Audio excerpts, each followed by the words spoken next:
My name is Ashley, and this is Let's Talk Dispatch. I do. You're gonna do it. Do it really well. And I believe the world needs more dispatchers. Around in the mud, blood, and beer. Years that I'm not working 4th of July.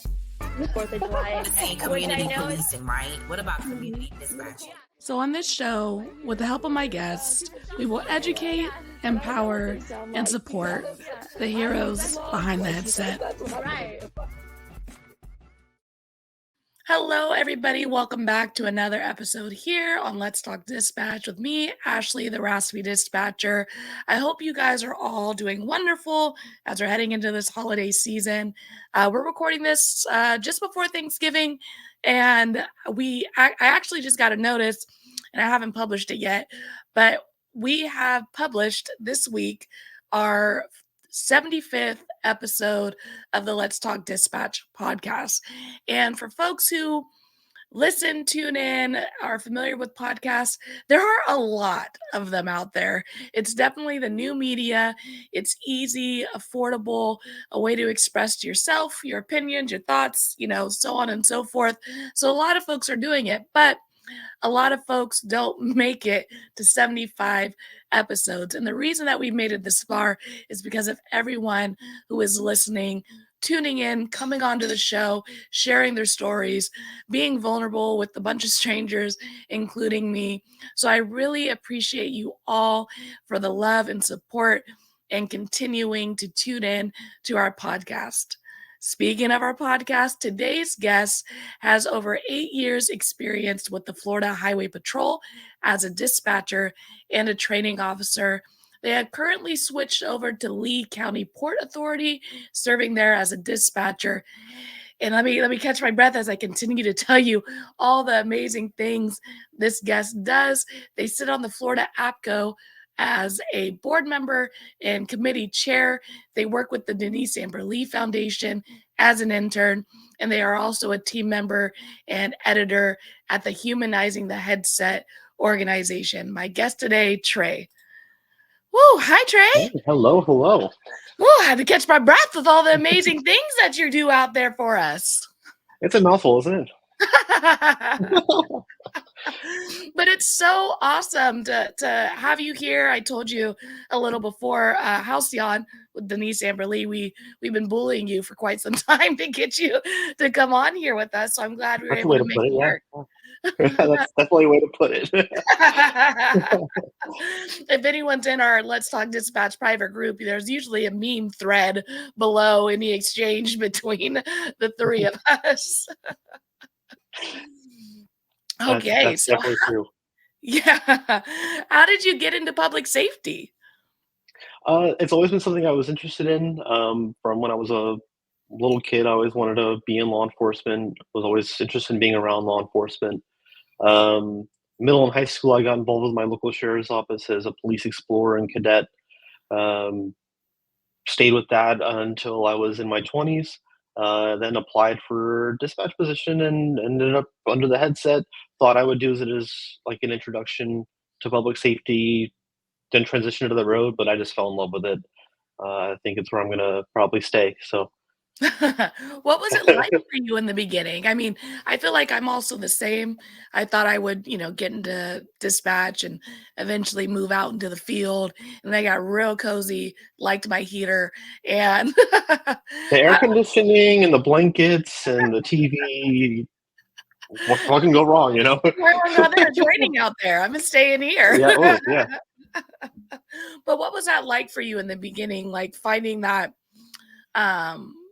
your footing in dispatch and realizing like this is the place for you? I felt at home. I had always, like I said, always loved law enforcement. So to be involved with it and to be playing an important part that isn't for everyone. I think I found a calling in it, and I found that I fit in with a group of weirdos, and we were having a good time, and just really enjoying what we were doing in the downtime. Making good company for each other, and then when things hit the fan, we were able to work together and know that we were supporting those out in the field.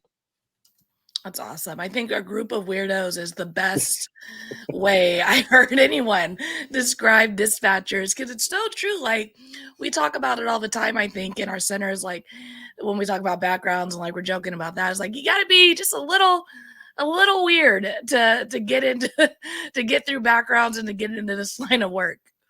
Absolutely, and we're all different. Everyone's got different history, different background, and very different interests outside of work. But then we all come together, and we're one big happy family when we gotta be. Yeah, for sure. Do you remember any of your first calls for service or early calls working? Uh, when I started at FHP, I remember this one call. I was really early in training. I think it was still just on phones, with a trainer there over my shoulder, still like ask this question kind of thing. Mhm. And we took a couple back-to-back calls. There was a pedestrian on the interstate, that kind of turned into like a suspicious person, where like they were saying that he's sitting on the barrier and stuff. Oh, wow. Um, and then as troopers got there, it turned into a traffic fatality. The guy had jumped in front of traffic and stuff. Oh, So wow. right off the bat, very early on, got exposed to how chaotic working with the interstate and traffic incidents can be, and just how it goes from one call about a person walking on the shoulder to all of a sudden it's a fatality kind of thing, and seeing how the calls progressed. We took probably 20 calls about the guy, and just that Mm. fast, Yeah. it changed to something completely different. So that was a eye opener into what the role of dispatch can really be. Yeah, and it's funny you bring that up, and I feel like I haven't talked to too many people who've done highway patrol, and I know at my old agency when we would transfer to highway patrol, they would be working the radio and answering the phones, so they'd be talking to me, and then they go, "Hold on," they start going out to their officers, and I would think to myself, I could never.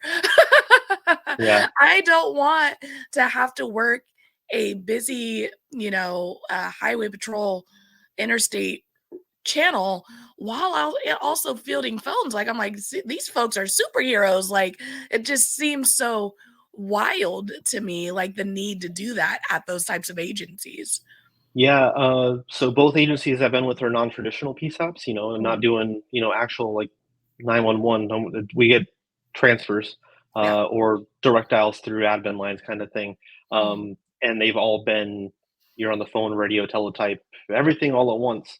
And I've had the opportunity through my experience as an explorer with the sheriff's office and through my stuff with APCO to spend some time in other centers that do live 911, and where you're separated. There's a call taker, then there's a dispatcher, and they're doing their mhm, thing. mhm, Um, and it's definitely different, and I can see it being in 911 side. Definitely, you need to have that separation when you can have it, and mm, it works okay in non-traditional. mhm, But in the non-traditional world, you also have to have like my shift partner and I will hear if something's going on if it's a good call, like mhm, something's going on, they need to focus on the call, we'll grab their channel, whatever. That way they can focus on the caller kind of thing. mhm, Because in the highway patrol life, there's a lot of times where I was, hang on, I gotta put you on hold so I can talk on the radio, and, mhm, just trying to do that while you're, if it's your call, because where I worked, it was 10 counties split mhm, across 4 radio channels, and you were taking calls for all 10 counties, even if it wasn't your channel kind of thing. mhm, And so if the call was on your channel and you're trying to dispatch your troopers and you're giving the live updates, it worked a little bit better. But if you're trying to like pry information from the other call taker while you're dispatching, it was a whole world. Or if you're on another call while there's a hot call on your console, just all kinds of things, man. It was an experience. Yeah, no, I mean that level of multitasking that you have to do at those types of agencies. I mean, I've learned to do it now at my new agency because sometimes we'll go down to two folks, and then if we get like an accident coming in, my partner is supposed to be on the radio, but it's only me. Six Yeah. lines drop in, like we're both doing everything, and it is really um, when you think about it as working in highway patrol, just the amount of people that are gonna witness something compared to like Yeah. a city street, like 10 cars maybe on the highway, you're getting, hundreds of cars passing or hundreds of cars pissed off because they're sitting back there, Exactly. they haven't moved for an hour. They're like, what's going on? Just that level of increased amount of calls. I know I wait on hold sometimes to CHP as I'm transferring a call for Hmm. a couple minutes, just because they're getting so many calls. How do you folks manage that, getting such an influx of calls for the same incident? Let me tell you, a ladder on the roadway, some debris on the interstate, and the phones will light up. We'll get 75 calls about one ladder, and that's Oh my just gosh. it's insane. But you move through them, and they teach you to treat each one like it's a new one because that's how you want to do it in any call. Is someone going to have some different information? Is it going to be in a new place now? Is it the truck hit it, now it's in the right lane instead of the left lane? Things like that, and then you apply it to every call you take. But Mhm. we you just get through And it's them. true because I think we can get complacent when we're getting like flooded with the same call over and over again. You're like, calling about the ladder in the roadway. All right, we got it. But then Yeah, it's like that call, you ask that person, like, ladder in the roadway. You're like, yeah, we're on the way. We're like, and they're like, yeah, well, it kicked up and it's in my windshield now. And you're like, wait, well, what? mhm. Like, Yeah, that yeah. changes it a little bit. Completely different situation now. Right, hold on, you okay? You need medical? What's going on?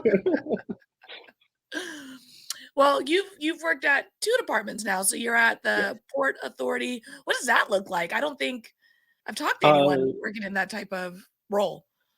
so I work primarily with Southwest Florida International Airport, with Mm, Lee County Port Authority. We provide police, fire, uh, some medical, and airport operations for 2 airports, Page Field Airport and the International Airport here in Southwest Florida. Um, and it is a whole different beast. yeah. You're dealing with a lot of customer service throughout the day. Everyone at the airport wants to get where they're going and picking up courtesy phones throughout the airport and trying to figure out what gate they're supposed to be at and stuff like that. And then your Mhm. next call is, uh, some kind of issue with an aircraft and it's coming to land at your airport kind of thing. Oh, wow. Um, so we work closely with, the airport fire department and the airport police department for all kinds of things. Mm. And you wouldn't think it's quite as crazy on the public safety side at an airport, but I was shocked to find out that it really is.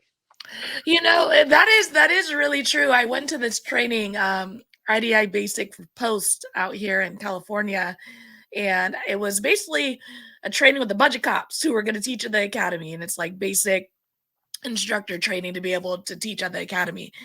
And so I was in there with 2 LAX Okay. officers, and I was like, "The airport? Like, really? Like, what's popping at the airport?" And they're like, "You would only you could never imagine. Like, it's wild there." And I was like, "The airport?" And they're like, "Yeah." But it really does. It's one of those things, if you don't see it, we see all Yeah. these clips on TikToks and socials about people wilding out at these airports and stuff. And I mean, like, these things do happen on a regular basis. Like, we know we take calls and we hear the worst of the worst and all these things that don't hit the mainstream news, but it's true in these places where we frequent and we expect a level of normalcy and, like, Yeah. routine. Like, let's get through this. We're all trying to just get somewhere. There are folks who are responding to the upsets in that system.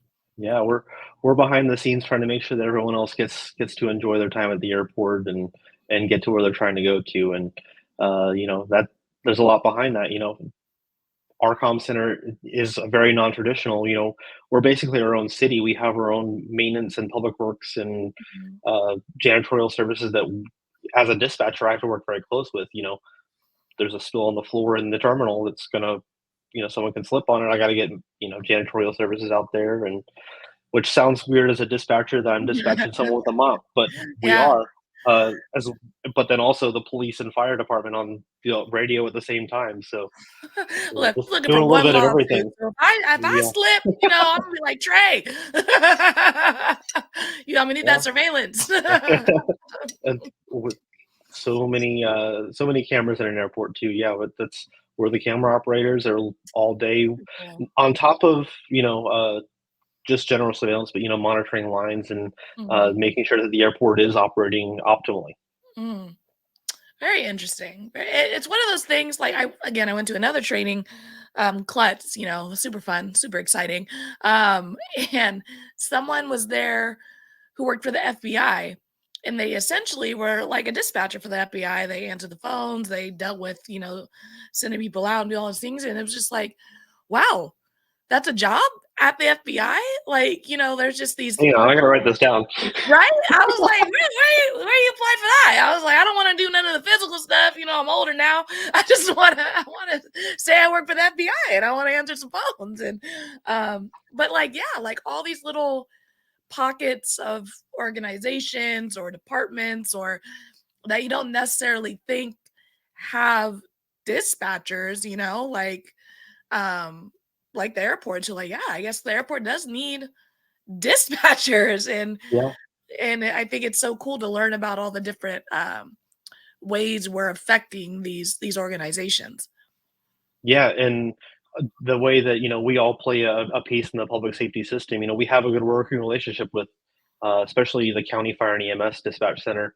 Mm, We have medics at our airport, but we don't have transport units, so we have to work very well with them for one mutual aid and for transport units for any kind of medical situation. mm, And then we have a small fire department, but we have responsibilities from like the FAA, where we can't send so many personnel outside the fence kind of thing. So we have to work with local fire departments close to us for anything that's outside of the perimeter fence of the airport kind of thing. mm, Um, but it may still be our property. So we have a lot of mutual aid agreements and knowing how to work together and train together. mm.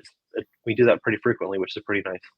Awesome. Do you have to do any or have any training or knowledge based on like how the flight patterns and stuff with the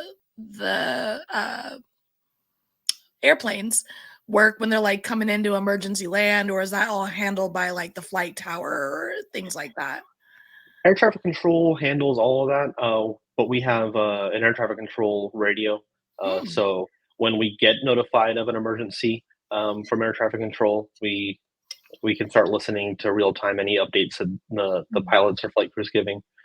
It's kind of crazy. We have it looks so old school, like the old red desk phone Oh that yeah, you think of with 911. We yeah. have one of those Oh, too, but we have one, and that's a direct tie to the air traffic control tower. So if something's going on in a plane and that phone rings, oh no. that's direct air traffic control. Yeah. You're So like when that phone rings, everyone's like looking at each other like rock paper scissors. You pick it up. yeah, Man, that's kind of yeah, like the 911 line range. You're like, this could be anything.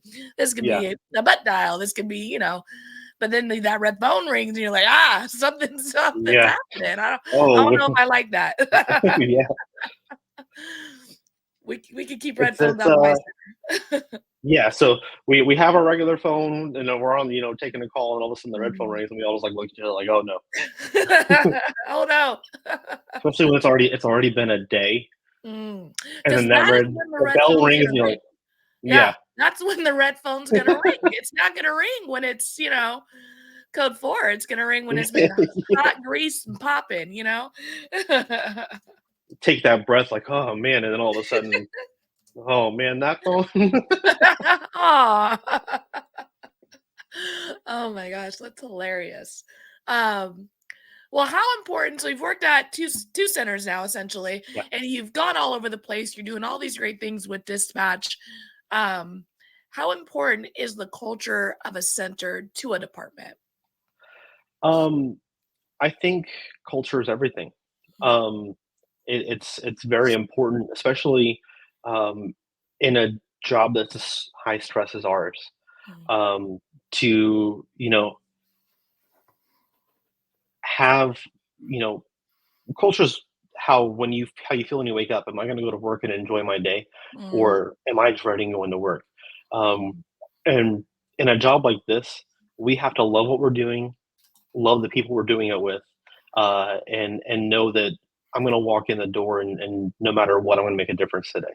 mm, Um, and not every center has that, but there are plenty that do, mm, and it's important to know that in our industry. Um, There's a quote from Simon Sinek. A culture is strong when people work with each other and for each other. A culture is weak when people work against each other for themselves. Mhm. And we talk a lot about, dispatchers eating their own and, eating the young. Um, Mhm. and we can't keep doing that. But we got to keep going towards the first part of that, working with each other for each other to love our job and want to wake up every day, come in and have an impact, make a difference. We're Mhm. serving our communities, we're dealing with the public, we're protecting the lives of first responders. If Mhm. we're not coming in with the right mindset, that's a risk to everyone. Yeah. It really is, and I think that when like that quote you mentioned is like, oh, I think it takes more effort to work against each other and for ourselves than it is to pour into each other. Yes. Like it's so much more draining. It's so much more. It takes more bandwidth to do that. Yeah. And when we're when we're in a supportive environment in our centers, because we're gonna make mistakes because we're human. Like it's Absolutely. gonna happen.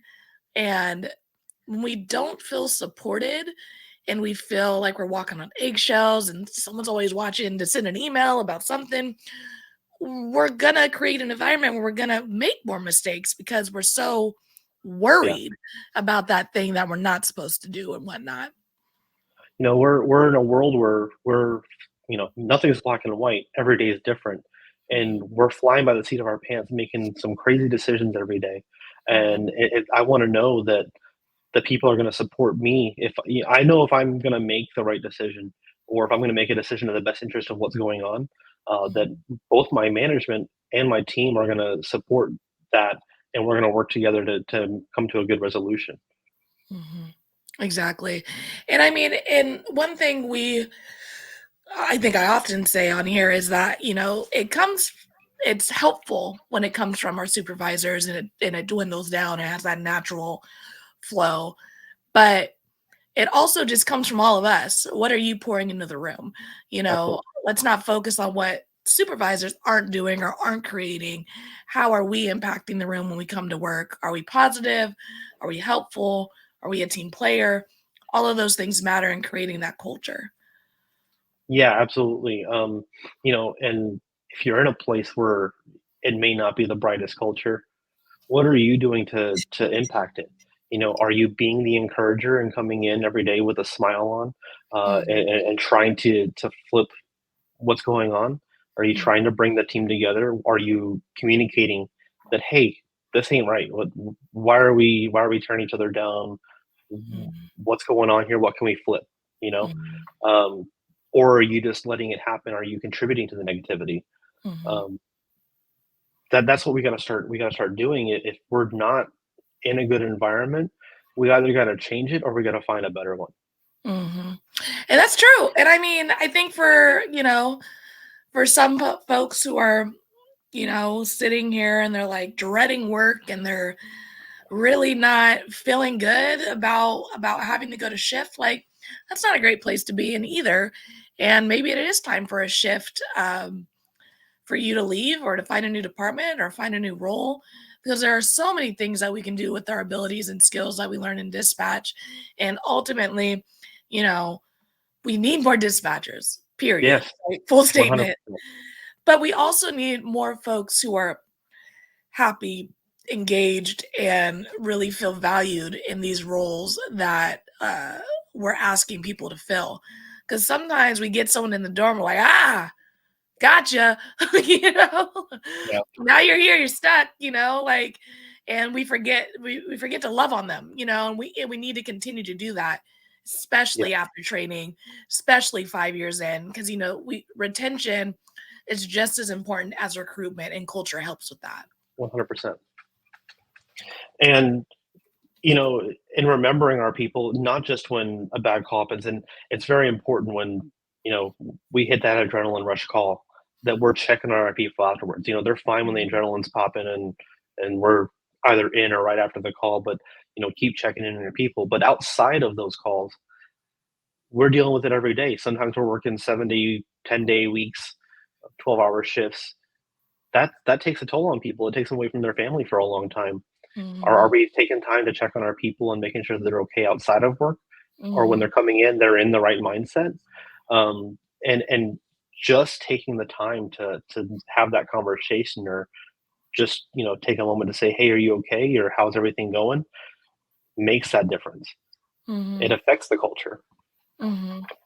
It does, and when I had, Drew Clark, from Carbine on here, they said it really well. They said, "I need to lead my people on blue sky days, and if I'm only talking to my supervisor about my job when I'm being coached or reprimanded or, critiqued or, that doesn't feel good. Like, I don't only wanna hear from you when I'm doing the doing poorly or I made a mistake or I needed some coaching.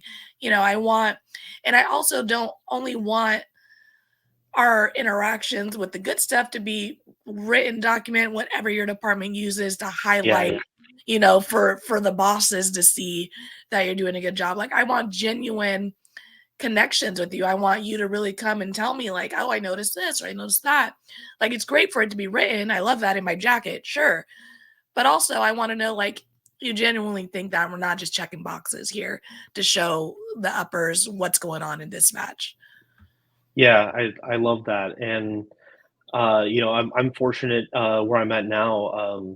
The supervisors and the management, um, they come out and hit the floor. They work with us, and Mhm. they get down in the dirt with us. It was super busy one day this week. The phones were just ringing off the hook, and management came out of the office and got on the phones with us and got to work. Mhm. And to have that camaraderie with your management and with your supervisors, and that they're not afraid to come work with you, and then you know do a good job with you and get you through it, is just Mhm. there's no force like that, to get through it together. And even taking it a step further to not be asked, right? Like Yes. to not be, hey, we're stinking out here. Can you come plug in? Like just to hear it, to recognize it, to care enough to put a stop to your day, whatever you had planned, to go help your people as a manager. It really does go a long way Yeah. um, to pour into that culture, to uplift that room, because it's not like once the dust settles, it's not like so and so doesn't even understand what we're doing out here. We just got hammered. They don't even care. It's like, no, they came out here and they got their socks wet just like everybody else. We were all Yeah. doggy paddling. Yeah. Mhm. So, what does engaging the industry beyond the council look like and mean to you? I mean, I listed your credentials before we got started here, but what does that look like for you? How did you find these roles? What makes you motivated to be involved with these things outside of your workday? What does that look like for you? Yeah. That's I've always just been super passionate and involved about what I get into. When I was a police explorer, same thing. I tried to get involved with connecting us with other organizations that had the program, and training together, or learning, hey, we do something like this, how do you do it, kind of thing. Mhm. And when I got into dispatch, that's kind of when I started to seek, and I found this huge world on social media of dispatchers talking to each other. Mhm. um, and from there, I started to, just build a really good network of people. That's how, I got involved with Humanizing the Headset with Brendan Sears and the crew over there. Um, just amazing people that tried to have a page that was full of positivity. It wasn't super memey. It wasn't talking about how bad my center is and this and that, and just, bashing the profession on social media. It was Mhm. just people trying to build a good reputation of what dispatch is, because the world needs more dispatchers. Mhm. And, you know, uh, so to find a group of people that have that mentality was really strong. And then from there, I just kept building a network. Um, Eventually ended up getting involved with my local chapter of APCO. Mhm. Uh, and that was through committee work. I got involved with our training committee and just helping with the training legislature in the state of Florida and coming up with training ideas for the state to host training. And that developed into I wanted to get my RPL, got a scholarship from the chapter, and then as my project, created a new committee for the chapter that was it's called the membership committee, and it's about the chapter engaging the membership. So I felt at the time that the chapter wasn't doing a good job getting out to the membership. Maybe not a good job, probably isn't the best way to say it, but getting to the membership. I had to seek out APCO. APCO didn't seek me out as a member. Yeah. And I didn't know much about APCO until I went to them and started seeking it. So now the membership committee does we send out welcome letters to every new APCO member in the state every month, introducing what APCO is, what APCO can do for the members, scholarships and training and all kinds of things that they can get involved in committees and give back to the dispatch world or help us do more for the entire community outside of just their console. And that was a whole journey, trying to build that committee while I was learning all the stuff that you learn in RPL, which starts with leadership stuff. And as you go through the 6 different courses in RPL, I got new ideas and tried to implement them into the committee that I was leading to try to lead it better. And that year, as I got my RPL, we got word from APCO International that our chapter had the most growth by volume in the country that year.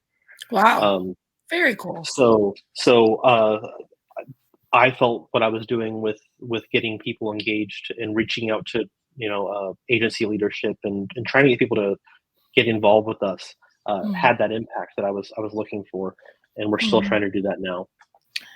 Yeah, and I think what people can think or get caught up in with like Nina's and APCOs and what your committee that you created solved is like, I don't want to feel like a money grab, right? Like, I don't want to feel like I'm just paying you to be a part of this organization and that's where the communication stops. Like that's where, unless, like you said, unless I'm reaching out to you, asking for something, figuring out what my benefits are, having that engagement that you're talking about that you've created with Florida APCO specifically, and I'm sure is dwindling down through the whole organization, is so important because the folks who are going to these, APCOs and NINAs and being a part of these organizations, they're folks who want to impact change, whether it's in themselves and their own skills, abilities, knowledge, or whether it's their centers that they're trying to impact. They're dispatchers who are motivated to be involved, create change. And those are definitely people we want to pour into, as well as want to find others who have no idea what APCO and NINA is and get them involved. Because if we don't know about it, we can't participate in it, right? Yeah. And then, taking it further, through doing all these things, I've been able to, come across some incredible people that have become huge mentors in my life. You brought up Halcyon a few times. We came across each other on social media, posting in groups, and just built a really good connection and, love doing work together. We're both very passionate about dispatch. He's so into training, which has never been a huge part for me, but it's so important, and I've served as a trainer. So to have her, get that passion and beat it into me, has been really helpful. If I ever need anything, all of our interactions are just really violent. It's like, come on the show, do this. Yeah. But, no, and if it wasn't for having a mentor like her, or there's so many people that I've just really stuck to through the industry through networking. I don't think I would have done it on my own, gone to speak at a conference or speak at a virtual conference, which that was insanely nerve-wracking. Jump on a podcast, being taught that everyone has a message and a voice by people like that and that it's important for us, to share what we've done and how we're doing it, and what we're trying to do with the industry. I think is so important, and to have a great support network behind me to egg me on to try to get more involved than I already am. It's been really really nice. It really does go a long way. I just posted on Instagram. I submitted for CalNina, and it would be if it goes through, right. If it goes through, it'll be the first one that I do in person, and it'll Okay. be the first session that I've kind of created, like of my own thoughts, feelings, and ideas and whatnot. And I posted it on my Instagram story, and I wrote, Ryan Dedman made me do it. Because I literally like sent an email to him and Cassie, like, hey, check this out. I'm just playing with this. Like I'm just very like perfectionist. Like I want to be knowledgeable and good and yada, yada, yada. And Ryan was, this is great, submit it. And I'm like, oh, submit it. Well, why? Like, I just wanted some feedback. You're jumping the gun here. And they were like, the deadline's today. Just submit it. We'll work it out. And I was like, okay. And I still panicking about it, but I did it. And, Good. if it goes through, it'll be my first in-person vibe. And, it is something like getting out of the comfort zone. I know I'm on the social medias and I'm doing all this stuff, but virtual is different than in person. Yeah, yeah.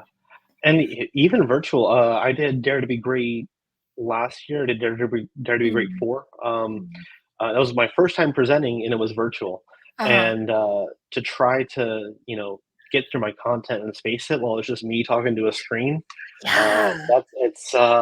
it was different. It wasn't what I was really expecting, but got through it, and it was my first time presenting, first time creating a class. Hmm. And that was, I again had a great support network that looked at the class for me, was like, "You're going to be fine." I'm like, "I'm a perfectionist. It's not okay. It's not okay." But got through it, I think, and the feedback I've had on it's been really, really good. So, Hmm. been trying to take that in person. I did in person at Florida APCO last year, but I had a Very cool. co-presenter. One of my mentors, Debbie Galbraith from Florida APCO, Awesome. was just awesome to stand up and teach with her. She's Mhm. one of the people that got me involved with APCO originally. Found Mhm. her; she was an instructor in a class of mine, and we stuck together. So to have her encourage me to teach and help me write a class was a lot of fun too.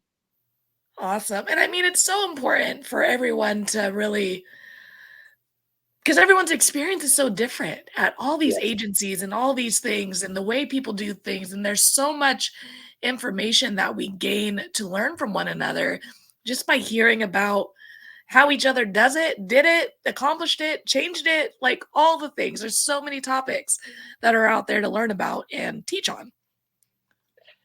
Yeah, we're in a world where if you're having a problem at your center, someone else has already probably had it, already Mhm, posted about it, already taught about it, or if they haven't, they're writing a class about it now. And that's mhm, why I love watching all these virtual conferences, reading through all the social media posts, going on PS Connect, mhm, all the and reading through all the boards. Even if I'm not having a problem, someone might talk about something that gives me an idea. mm. Either something to teach or something to suggest for my center. Mm, So many things that just come up, and just through networking with people, or getting involved in social media, that just can have such a big impact on yourself and your career. mhm. And you never know what the thing is that's gonna make it pop. You know what I mean? Like you don't know if this. I mean, I had an episode with Ryan and Cassie 2 weeks ago, I think, and we're talking about conferences and presenting and dealing with feedback. And I know Halcyon posts about this often when she Yeah. gets some feedback that's like, oh, a little, to the chest. And it's like, you got to be willing to be vulnerable. And that's what you're doing when you're presenting this information. You're putting your thoughts and feelings out there. Hopefully, it's backed by a little bit of research, a little bit of knowledge that you can lean on. But in reality, you're saying, like, hey, I think this could be a thing. I think this could work for some people. If it does, add it to your tool belt. If not, hey, that's cool too. And that's tough because, I think dispatchers are probably some of the toughest critics, in Yeah. a room. Walk into a room of type A's. Yeah. Yeah, and they're like just, tear you apart a little bit. So I think we could all give each other a little grace. Um, Especially walking in. I'm a little bit younger, and I've been in dispatch a lot less than a lot of people. And to walk in to a room of 20, 30 year dispatchers when I've been doing it for 8 years. Uh, mhm. you know, uh, Hey, I hear you. I'm 5 in yeah, and I got a podcast and a website and I'm here. But that's such a true statement. And it's like I just had another person. I'm just going back on all my episodes. Madison come onto the show and she's been doing it for a year. And I was just like, it's so important to talk to you yeah, and share your story at this point in your journey because there are hundreds and thousands of other dispatchers who are a year in and have gone through what you've gone through this last year and want to know that someone a year in can be on these platforms and sharing their story and going like, hey, like we're here too. And I don't need 20 years to be for my opinion to be valid or, my voice to be heard. First year, 6 months is just as important as, 10, absolutely, 20, 15 years in. yeah. And even then, especially everyone's learning things differently now. People coming in with some fresh perspectives. We can't live in Mhm. this world where, this is how we've always done it in the center. When Joe Schmo walks in with 6 months and is like, "Hey, why don't we try it this way? Mhm. Try it. Yeah. They may be onto something." Mhm. Like, make my job easier. I'm all for it. However we can Yeah, make that happen, I'm promoting that. I want that done.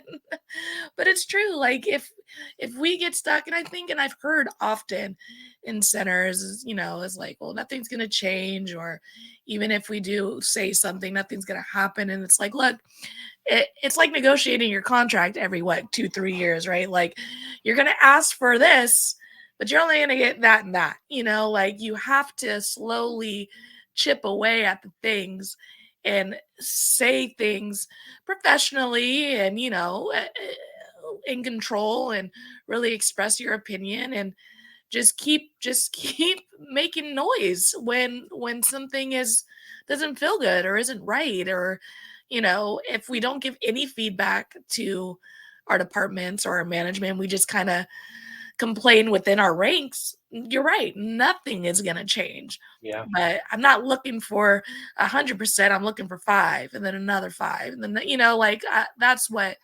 that's how change really does happen. It's one foot in front of the other, you know? yeah. Another quote: John Gordon said, "One person in pursuit of excellence raises the standards of everyone around them, and as they strive for greatness, they bring out the greatness in others. Be that one person today."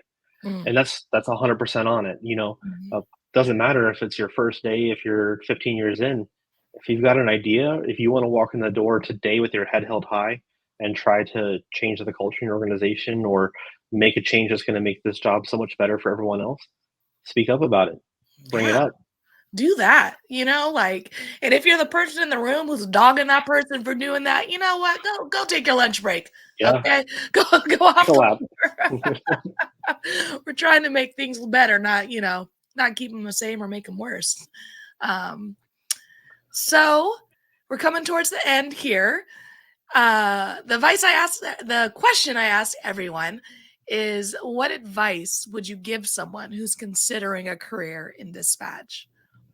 you know, um, I think about this a lot recently, and I've had this discussion with a few people.